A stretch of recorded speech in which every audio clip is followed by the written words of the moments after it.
If we're going to take modelers like this seriously, I think something needs to change. And what I think needs to change is we need to get away from using these non-standard, frankly a little bit cumbersome, frankly quite annoying, and frankly rare, not that easy to replace power supplies. Line 6, Neural DSP, Boss, a lot of these companies are kind of guilty of this, and I think we should be pushing as consumers of this stuff for a more standardized power supply. This channel is supported by TrueFire. TrueFire is an online library of lessons from some of my favourite players. There's thousands of lessons on there. You can use the promo code JNC40 to get 40% off of any of their courses.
If you've never had this, then you might not necessarily relate to this, but I've been on a gig sort of an hour and a half away from home, and for whatever reason I've forgotten to pack the power supply for my HX Stomp, or like this, because they're a particularly, well, not the most robust thing in the world, this power supply here has started to fray at the edges here. It just doesn't really seem like it's built for the long term, right? This has not seen tons of use. I've got a bunch of other power supplies. The older style like this was a bit more robust, actually. So this is the recent and more recent power supply. They used to use this, which was a bit of a wall wart transformer, which it has its own issues. Like, neither of them are ideal. They're both a bit cumbersome, but that is kind of the reality of where we're at. For the Fractal FM3 uses an IEC connection. I think that has got to be the industry standard. Like, any venue pretty much, or any person on the gig could probably hook you up if you end up breaking your cable or losing it. The IEC is probably the ideal. Boss and HoTone and people like that use this kind of barrel kind of laptop sort of style, which is again a little bit not ideal. And similarly, HoTone or HoTone or whatever you want to call it, use that laptop style. Now, I guess you could say, compared to a normal pedal like the HX Stomp, has a lot going on. Although Meris seemed to, with a 9-volt 300 milliamps thing, be able to power a screen. It doesn't have the lit kind of foot switches, but there must be a way, I'm not an engineer, obviously, you know that we could get away from cables like this, particularly, I think, on the Quad Cortex, where that's a £1,450 piece of gear, and you're relying on some of these fairly flimsy power supplies that are not easily replaceable, and you can't just get a replacement or, you know, a backup one. They're just not available, like, in a shop or something like that. So I think, yeah, for me, if we're going to be taking this stuff seriously, I think chatting with David Beevy about this, and yeah, it's just kind of not a particularly pro solution. I think what is a pro solution, or the closest thing to it, we've got kind of two standards, right? We've either got, you have the IEC, or you have the 9-volt kind of normal barrel. So the HX Stomp has a barrel, but it's not a standard barrel. It's a different size, so you'd need an adapter if you're going to power it off of a normal power supply.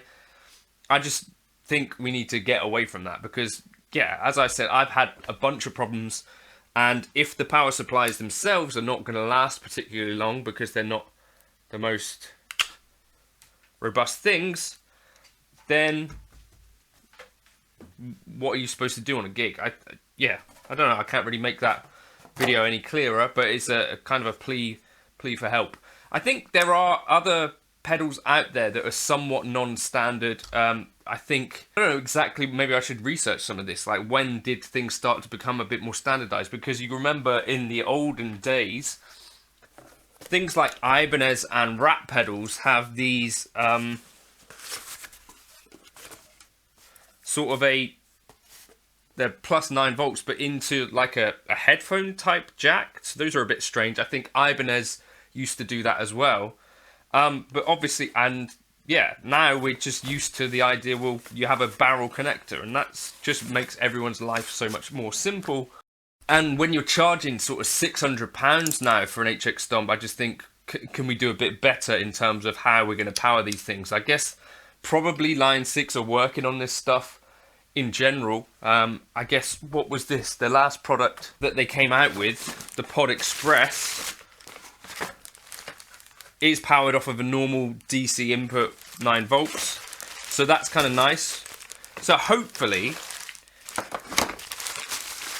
I guess for me, I want to live in a future for my child where we can power supply our apparently pro grade, apparently suitable for the road, apparently ready to be gigged stuff with an actual power supply that is easily accessible, doesn't require, you know, like a strange adapter. So like, to power your HX Stomp, you need essentially a different barrel size. So even if you did have a special output on your power supply that was, I think it's about 1 amp out, it's about that, the current draw, you need a special lead, which is just not going to be lying around. So you basically have to plan for this stuff. I don't see why it necessarily has to be like that. It's kind of, I don't know, they should be engineering things in a different way, I think. Either go for the IEC cable, which I think is perfect, or a normal barrel type adapter. Even if it needs a large current draw, at least you're not going to need a weird cable that probably you're not going to have in your gig bag unless you specifically go out and buy one. It's a bit complicated. Let me know your thoughts in the comments. Is this something that you'd like to change?